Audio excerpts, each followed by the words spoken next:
Hi, very good morning. And you can see what a bright morning it is. And today I'm doing this recording in my veranda and with this garden in the background. And you can see this beautiful hanging flowers, and you can see a whole lot of other things on the backside, and the comfort of this beautiful, luxurious veranda.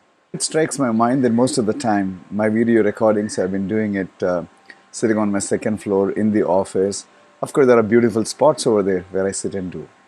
But imagine coming down to this place and using this very beautifully beaming sunlight and with this natural background of the plants. It was so easy. It was just a thought shift that had to happen, and I chose to sit here and do this sharing with you. What does this really mean? I think often we do not recognize many of the resources that we have. We do not recognize many of the options or choices that we have. And I think we take them for granted. This could be in many factors of life. It could be in relationships.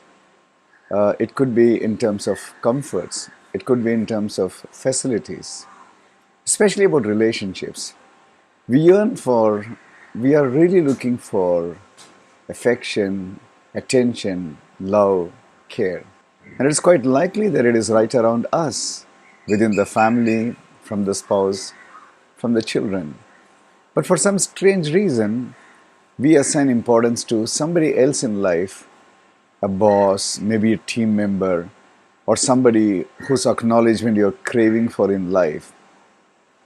And the mind becomes so preoccupied with that one source of your appreciation, that one source of your validation, that you completely forget or lose sight of these wonderful relationships around here. Just if you can hold back, just if you can pause and pay attention to the people around you, the relationships around you. And as a beginning, make an offering of your own attention, your own care, your own love. Believe me, what can come back to you is phenomenal. Same thing about resources. It could be a small place in a house. It need not be a big place. It need not be a very huge kind of a structure. But even if it's a corner, if you can clean it up, do it up in your own kind of way, organize your books, organize your stuff, and create a comfortable sitting for yourself, suddenly that's a small paradise that you can create. So two things strike my mind. One is a famous quotation from Og Mandino, the famous motivational writer. And this comes in his book, The Greatest Miracle on the Earth. He talks about this phenomena of feeling poor inside. Whatever wealth you have, whatever materials we have, we continue to be craving for more and more and more. And so he's talking about this true indication of wealth and true indication of poverty. So he says something like this. He says your poverty is not determined by what you do not have in life. I'm repeating it again. Your poverty is not determined by what you do not have in life, but your richness is determined by what you can live without. That's a fantastic statement, isn't it? As long as the mind is continuing to crave, seek more and more and more, the sense of poverty will continue to prevail in the mind. But the moment you say that, look, I don't need it, the moment something ceases to be a need, you are richer to that extent in life. I think that's fantastic.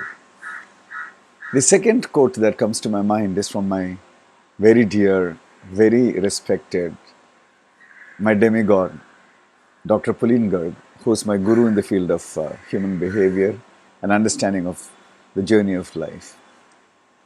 So he talks about the fact that life is a journey.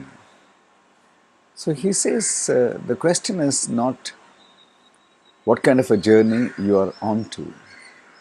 There would be journeys which are peaceful. There will be journeys which are enjoyable.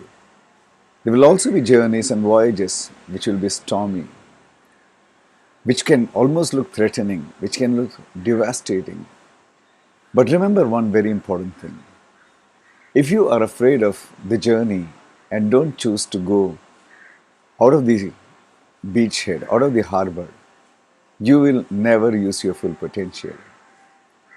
And therefore, he says, take your sense of self worth, your own sense of being a human, important enough to this world with you, and that's your anchor.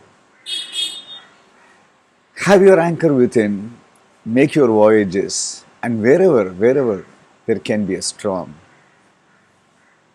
put your anchor down and patiently wait. The storm will cross.